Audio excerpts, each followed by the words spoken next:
فرض کریں ملک میں اچانک کوئی بہت بڑا معاشی بحران آ گیا ہے، مطلب ایک دم سے کوئی نیا ٹیکس لگانا مقصود ہے، یا کسی ہنگامی صورتحال سے نمٹنے کے لیے راتوں رات ایک نیا قاعدہ بنانا ہے۔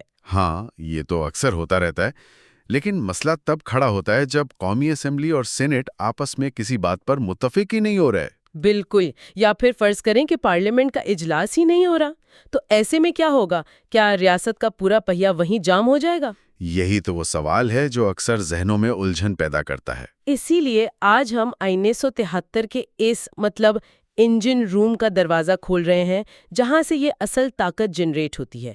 ہم ان بنیادی دستاویزات، مائنڈ میپس اور قانونی تشریحات کو سامنے رکھ کر اس گہری کھوج میں یہ سمجھنے کی کوشش کریں گے کہ اس ملک میں قانون اور پیسے کا پہیہ عملی طور پر گھومتا کیسے ہے۔ اور اس انجن روم کو سمجھنا اس لیے بھی بہت ضروری ہے نا، کہ ہم اکثر خبروں میں بس یہ سنتے ہیں کہ فلانا بل پاس ہو گیا یا فلانا آرڈیننس آ گیا۔ ہاں، صحیح کہہ رہے ہیں۔ لیکن وہ خبریں ہمیں یہ نہیں بتاتی کہ اسکرین کے پیچھے دراصل کون سی قانونی مشینری کام کر رہی ہے۔ تو آج ہم اس عمل کو بالکل بنیادی سطح پر جا کر کھولیں گے، خاص طور پر آرٹیکل 70، 73، 75 اور 99 کے حوالے سے۔ تو شروعات ہم اس عمل کی پہلی سیڑھی سے کرتے ہیں، مطلب یہ سمجھنا کہ ایک قانون بنتا کیسے ہے۔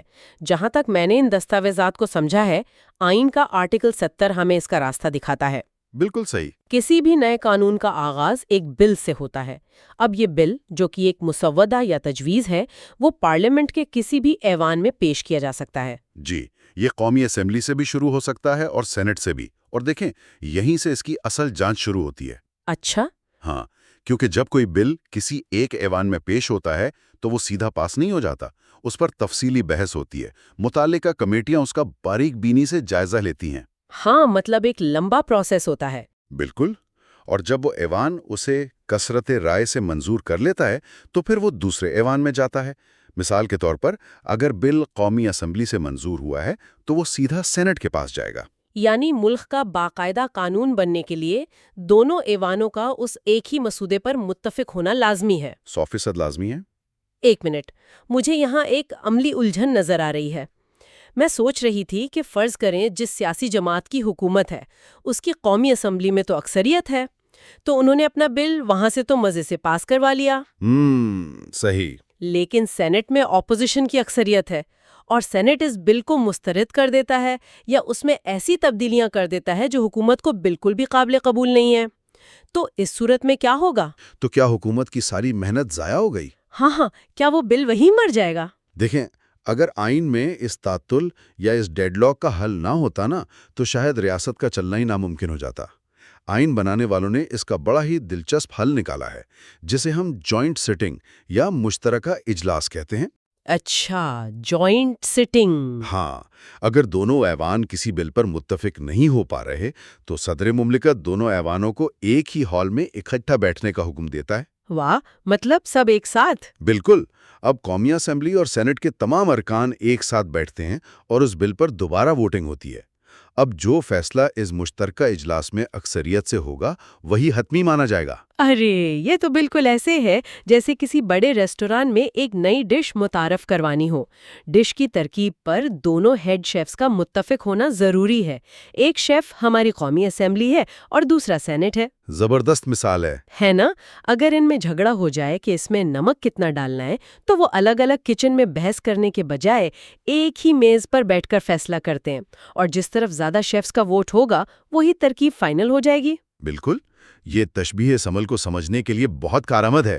اور اگر ہم اس کے عملی اور سیاسی اثرات کو دیکھیں نا، تو جوائنٹ سٹنگ کا سب سے زیادہ فائدہ عموماً حکومت کو ہی ہوتا ہے۔ وہ کیسے؟ وہ اس لیے کہ قومی اسمبل کے ارکان کی تعداد 336 کے قریب ہے، جبکہ سینٹ کے ارکان تقریباً 96 ہوتے ہیں۔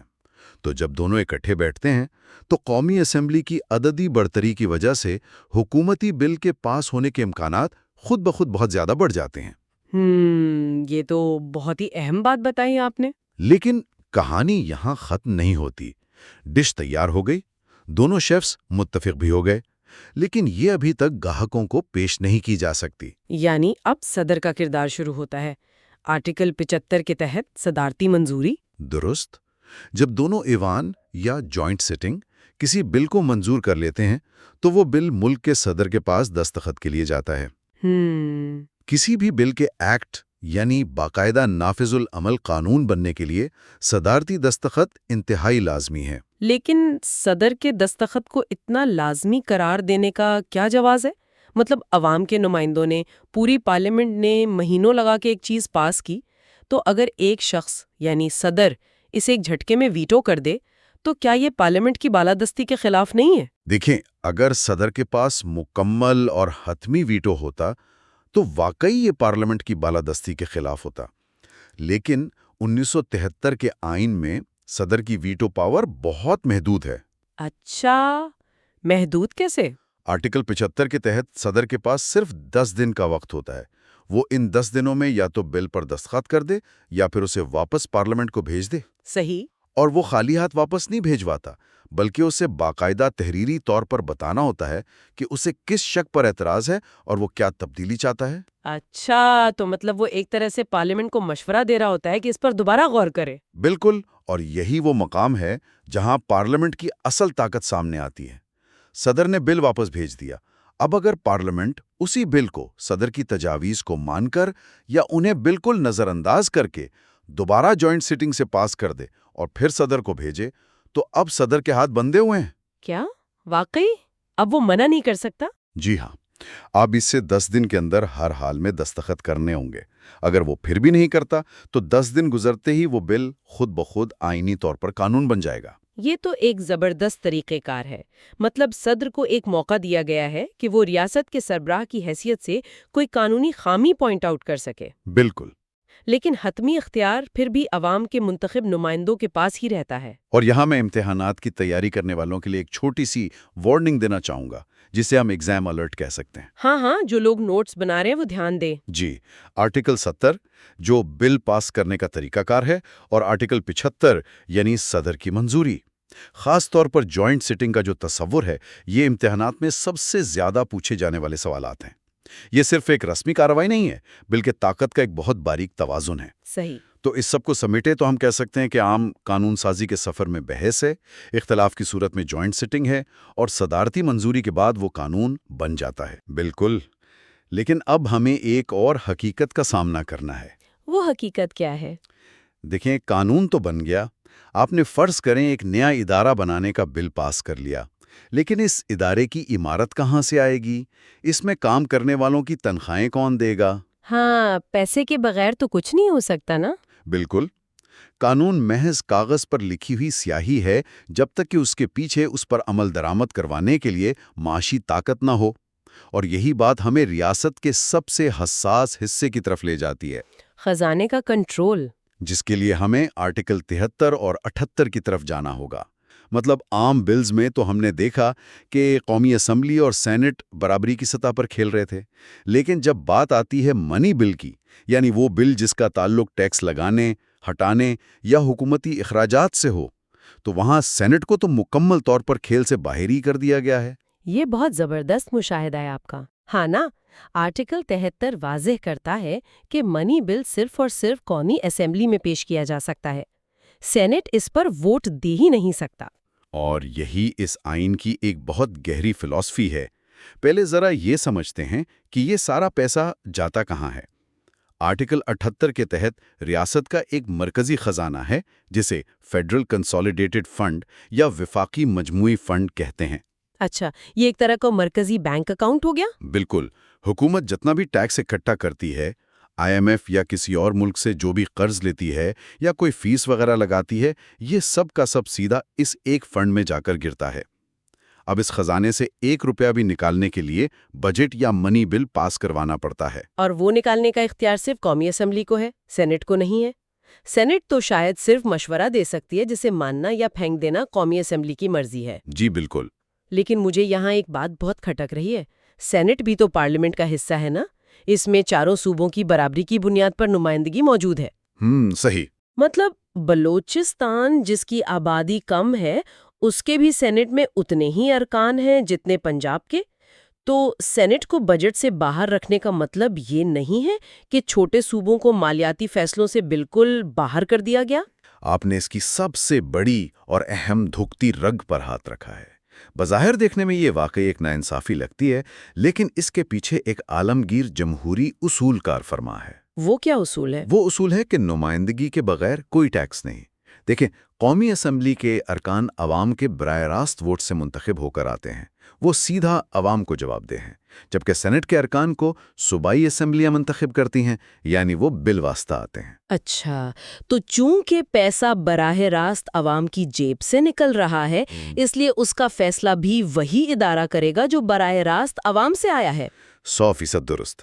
لیکن جو نقطہ آپ نے اٹھایا، اس کا ایک بہت گہرا اثر یہ بھی ہوتا ہے کہ چونکہ قومی اسمبلی میں نشستیں آبادی کے لحاظ سے ہوتی ہیں اور پنجاب کی آبادی سب سے زیادہ ہے، تو عملی طور پر قومی اسمبلی میں پنجاب کا پلڑا بھاری ہوتا ہے۔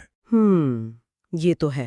اسی لیے سینٹ کو فنڈز کے معاملے سے باہر رکھنے کا مطلب یہ ہے کہ وفاقی بجٹ کے فیصلوں پر ان علاقوں کا اثر و رسوخ زیادہ ہو جاتا ہے جن کی آبادی زیادہ ہے۔ یہ آئینی قانون کی ایک ایسی حقیقت ہے جس پر سیاسی حلقوں میں اکثر بڑی گرما گرم بحث ہوتی رہتی ہے۔ یہ واقعی ایک زبردست سوچنے والی بات ہے۔ ہم عام طور پر صرف یہ پڑھتے ہیں کہ سینٹ ووٹ نہیں دے سکتا، لیکن ہم یہ نہیں سوچتے کہ اس کا صوبائی سیاست پر کتنا گہرا اثر پڑتا ہے۔ بالکل۔ اب ذرا بجٹ کے اندر بھی جھانکتے ہیں۔ ہم نے دیکھا کہ جب وفاقی فنڈز سے پیسہ نکالنے کا وقت آتا ہے تو اس بجٹ کی 2 قسمیں ہوتی ہیں۔ میں پڑھ رہی تھی کہ ایک چارجڈ ایکسپینڈیچر یعنی لازمی اخراجات ہیں اور دوسرا ادر ایکسپینڈیچر یا دیگر اخراجات ہیں۔ یہ تفریق کیوں کی گئی ہے؟ اس تفریق کے پیچھے بھی ریاست کے اہم اداروں کو بچانے کی ایک بہت بڑی حکمت عملی ہے۔ وہ کیسے؟ چارجڈ ایکسپینڈیچر کا مطلب ہے وہ اخراجات جن پر قومی اسمبلی میں بحث تو ہو سکتی ہے لیکن ووٹنگ نہیں ہو سکتی، یعنی ممبران یہ نہیں کہہ سکتے کہ بھئی ہم اس خرچے کو پاس نہیں کریں گے۔ اچھا، مطلب وہ پیسے دینے ہی دینے ہیں۔ ان میں کیا کچھ شامل ہوتا ہے؟ ان میں ملک کے صدر، سپریم کورٹ اور ہائی کورٹس کے ججز، چیف الیکشن کمشنر کی تنخواہیں اور سب سے اہم ریاستی قرضوں کی ادائیگی شامل ہے۔ ارے مجھے اس کی ایک بہت بڑی وجہ سمجھ میں آ رہی ہے۔ جی بتائیں۔ فرض کریں سپریم کورٹ کا کوئی جج حکومت کے خلاف کوئی فیصلہ دیتا ہے۔ اب اگر اس جج کی تنخواہ کا انحصار ارکان اسمبلی کی ووٹنگ پر ہوتا تو ارکان اسمبلی تو بلیک میل کرنے کے لیے بجٹ میں اس کی تنخواہ ہی روک دیتے۔ واہ، آپ نے بالکل درست اور بنیادی نقطہ پکڑا ہے۔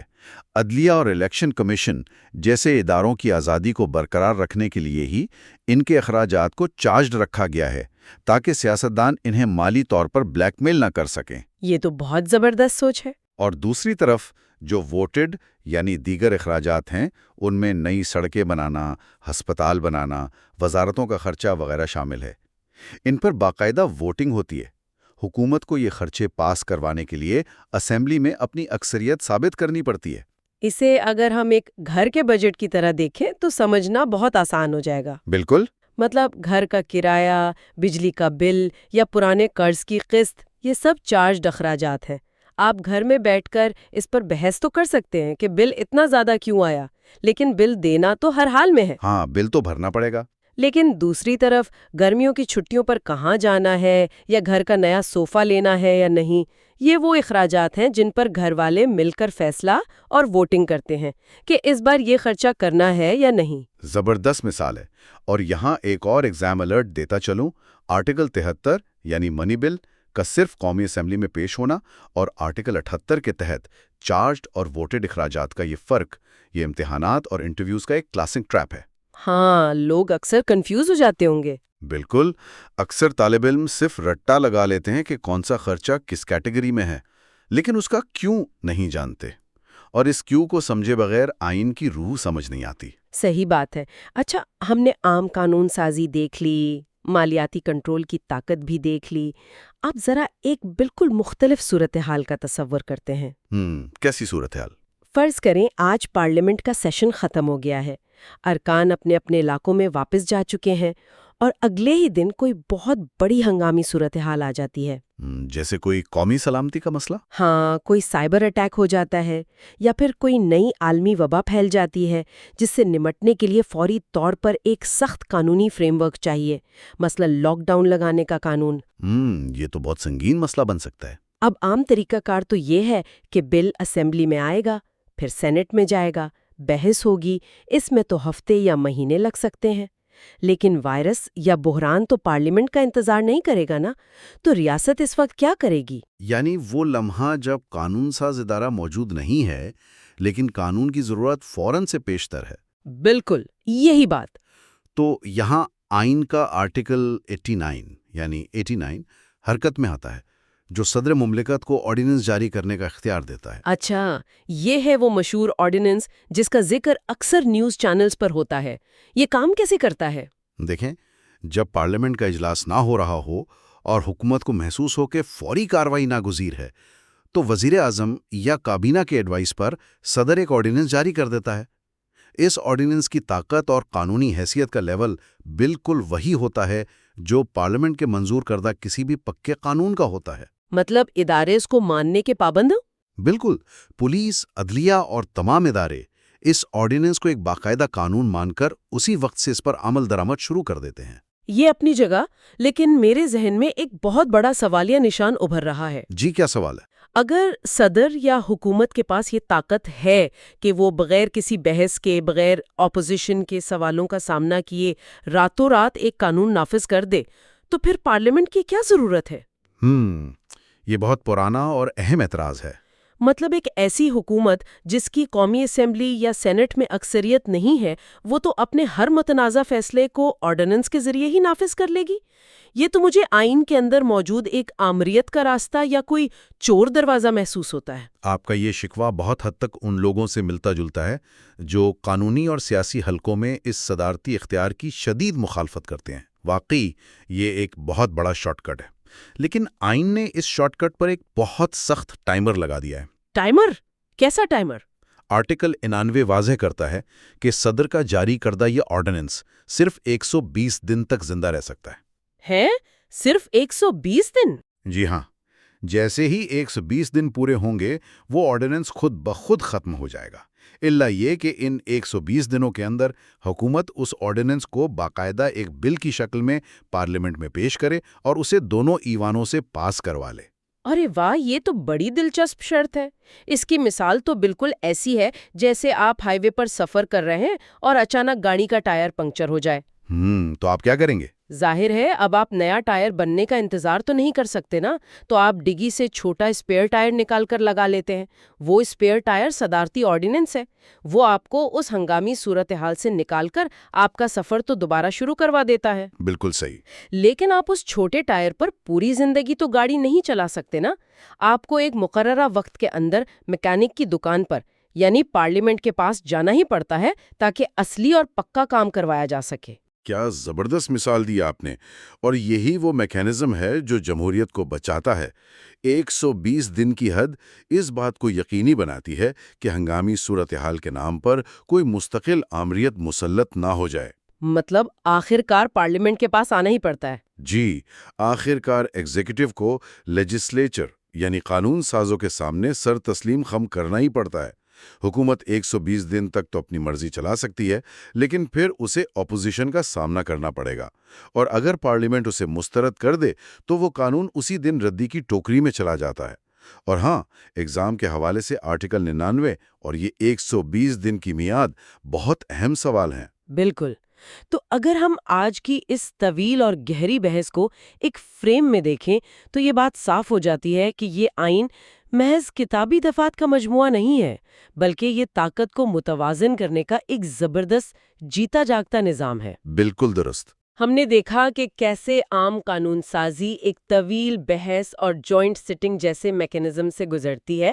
ہم نے وفاقی مجموعی فنڈ کا جائزہ لیا اور سمجھا کہ کس طرح قومی اسمبلی بجٹ کے ذریعے ملک کی اصل طاقت اپنے ہاتھ میں رکھتی ہے۔ اور ہنگامی حالات کے لیے آرڈیننس کا نظام بھی سمجھ لیا۔ ہاں، جس میں 120 دن کی حد جمہوریت کو بچا لیتی ہے۔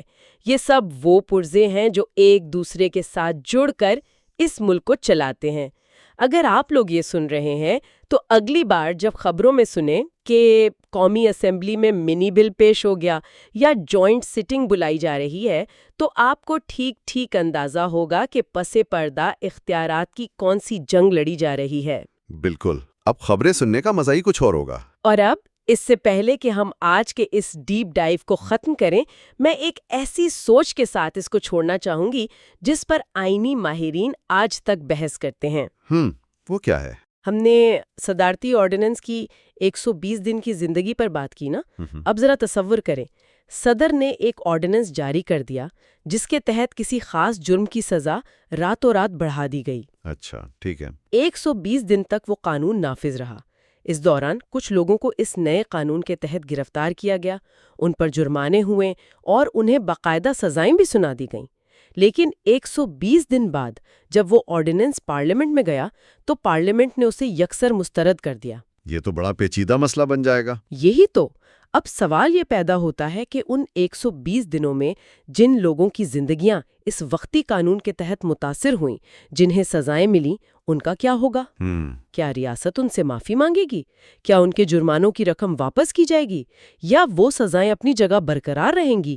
کیونکہ بھائی جب انہیں سزا ملی تب تو قانون موجود تھا۔ یہ وقتی طاقت اور مستقل انصاف کے درمیان واقعی ایک بہت بڑی کشمکش ہے۔ بالکل، اور اس کا کوئی آسان جواب نہیں۔ اس پر ضرور سوچیے گا۔ آج کے لیے بس اتنا ہی۔ 1973 کے آئین کے انجن روم کی اس گہری کھوج میں ہمارے ساتھ رہنے کا بہت شکریہ۔